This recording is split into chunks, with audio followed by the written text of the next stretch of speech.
નમસ્કાર મિત્રો, અમારા નવા વિડીયોમાં આપ સૌનું હાર્દિક સ્વાગત છે।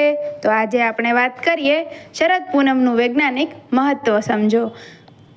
શરદ પૂનમ વિશે આપણે આજે ઘણું બધું જાણીશું। જો આપણે આખું વર્ષ નિરોગી રહેવું હોય તો આપણે આપણા આરોગ્યની જાળવણી માટે એટલું ચોક્કસ કરીએ।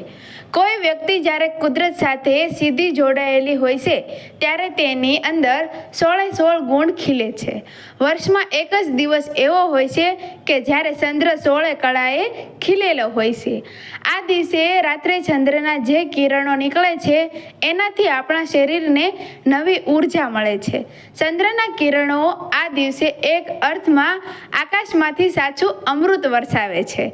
આજે મૂળ વાત કરવી છે ખડી સાકરની। શરદ પૂનમની રાત્રે આપણે જો ખડી સાકર મોટા ટુકડાવાળી ને અગાસીમાં મૂકી દઈએ તો આખી રાત્રિ ચંદ્ર 16 કળાએ ખીલેલો હોવાથી આ ચંદ્રના કિરણો આ ખડી સાકરમાં પ્રવેશે છે। શરદ પૂનમની રાત્રિએ ચંદ્રની અંદરથી એવા ખાસ કિરણો નીકળે છે જે આપણા શરીરના આરોગ્ય અને મનને પરમ શાંતિ આપે છે। ખડી સાકરની અંદર ચંદ્રની આવી નેચરલ અસર પ્રવેશે છે। ચોમાસું પૂરું થાય અને શિયાળો શરૂ થાય એની વચ્ચેનો જે સમય છે એ શરદ ઋતુ।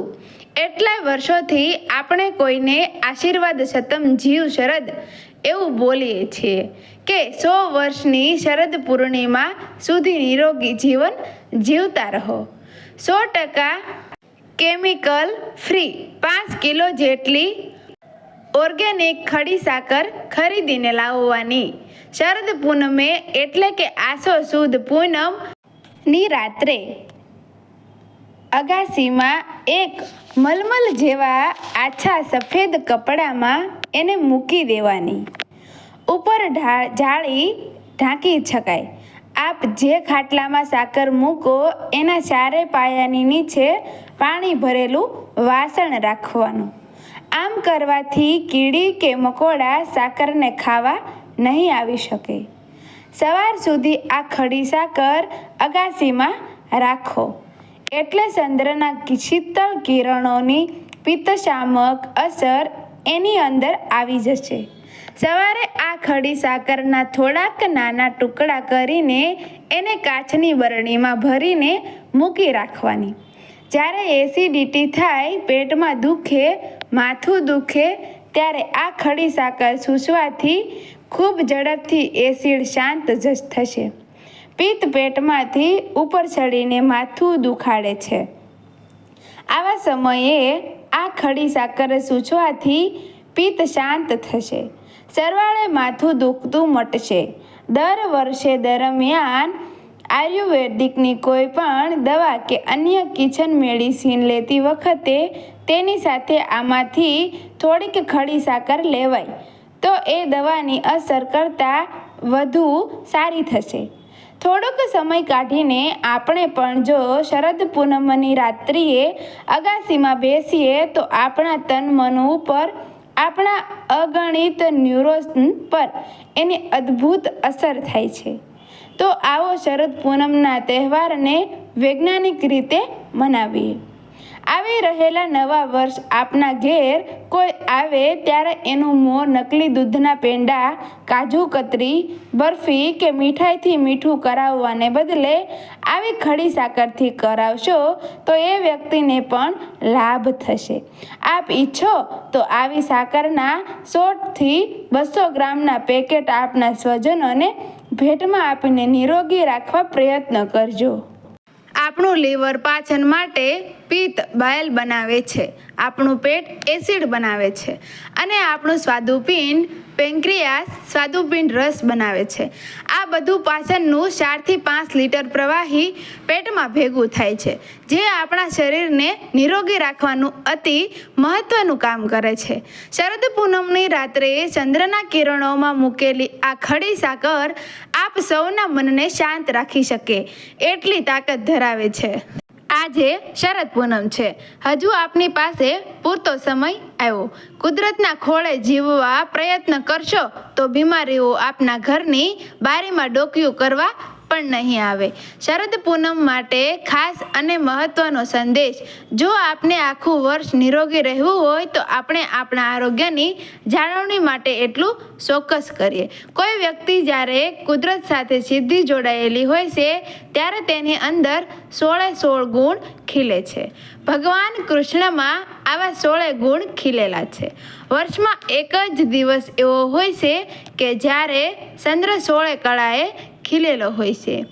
આ દિવસે રાત્રે ચંદ્રના જે કિરણો નીકળે છે તેનાથી આપણા શરીરને નવી ઉર્જા મળે છે. ચંદ્રના કિરણો એક અર્થમાં આકાશમાંથી સાચું અમૃત વરસાવે છે. ભારતમાં સદીઓથી શરદ પૂનમની રાત્રે દૂધ, સાકર અને ચોખાથી બનેલી ખીર કે દૂધ પૌવા અગાસીમાં મૂકી રાખવાથી પ્રથા છે. આખી રાત્રિ અથવા અમુક કલાક આ રીતે ખીરને અગાસીમાં રાખ્યા બાદ આરોગવામાં આવે તો ચંદ્રની આ ઉર્જા આપણને મળે છે. આપણે પ્રભુને કોઈ ચીજ ધરાવીએ એટલે પ્રભુની ઉર્જા એમાં પ્રવેશે અને એ ચીજ પ્રસાદ બની જાય છે. ખીરમાં ચંદ્રની ઉર્જા પ્રવેશવાથી આવી ખીર એ આયુર્વેદ પ્રસાદ બની જાય છે. આજે મૂળ વાત કરવી છે ખડી સાકરની. શરદ પૂનમની રાત્રે આપણે જો ખડી સાકર મોટા ટુકડા વાળીને અગાસીમાં મૂકી દઈએ તો આખી રાત્રિ ચંદ્રની 16 કળાઓ આવી ખડી સાકરમાં પ્રવેશે છે.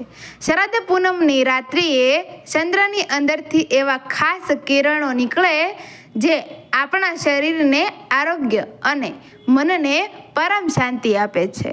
ખડી સાકરની અંદર ચંદ્રની આવી અસર પ્રવેશે છે. ચોમાસું પૂરું થાય અને શિયાળો શરૂ થાય એની વચ્ચેનો જે સમય છે એ શરદ ઋતુ.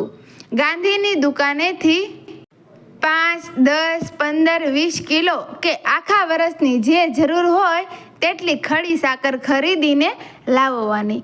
શરદ પૂનમે એટલે કે આસો સુદ પૂનમ રાત્રે અગાસીમાં એક મલમલ જેવા આછા સફેદ કપડામાં એને મૂકી દેવાની. ઉપર જાળી ઢાંકી શકાય. સવાર સુધી આ ખડી સાકર અગાસીમાં રાખો એટલે ચંદ્રના શીતળ કિરણોની પિત્તાશામક અસર એની અંદર આવી જશે. સવારે આ ખડી સાકરના થોડાક નાના ટુકડા કરીને એને કાચની બરણીમાં ભરીને મૂકી રાખવાની. જ્યારે એસિડિટી થાય, પેટમાં દુખે, માથું દુખે ત્યારે આ ખડી સાકર સૂચવાથી ખૂબ ઝડપથી એસિડ શાંત થશે. પિત્ત પેટમાંથી ઉપર ચડીને માથું દુખાડે છે. આવા સમયે આ ખડી સાકર સૂચવાથી પિત્ત શાંત થશે. સરવાળે માથું દુખતું મટશે. વર્ષ દરમિયાન આયુર્વેદની કોઈ પણ દવા કે અન્ય કિચન મેડિસિન લેતી વખતે એની સાથે આમાંથી થોડીક ખડી સાકર લેવાય તો એ દવાની અસર વધુ સારી થશે. થોડોક સમય કાઢીને આપણે પણ જો શરદ પૂનમની રાત્રિએ અગાસીમાં બેસીએ તો આપણા તન મન ઉપર, આપણા અગણિત ન્યુરોન્સ પર એની અદ્ભુત અસર થાય છે.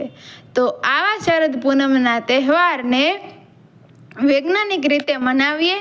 આવી રહેલા નવા વર્ષ આપના ઘેરે કોઈ આવે ત્યારે એનું મોં નકલી દૂધના પેંડા, કાજુ કતરી કે બરફીથી કરાવવાને બદલે આવી ખડી સાકરથી કરાવશો તો એ વ્યક્તિને પણ લાભ થશે.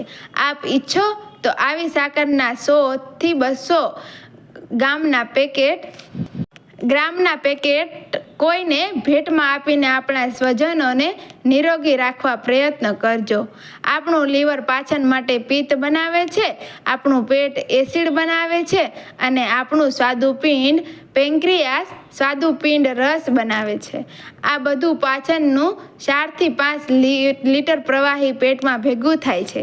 શરદ પૂનમની આ ખડી સાકર બધાને શાંત રાખી શકે એટલી તાકાત ધરાવે છે.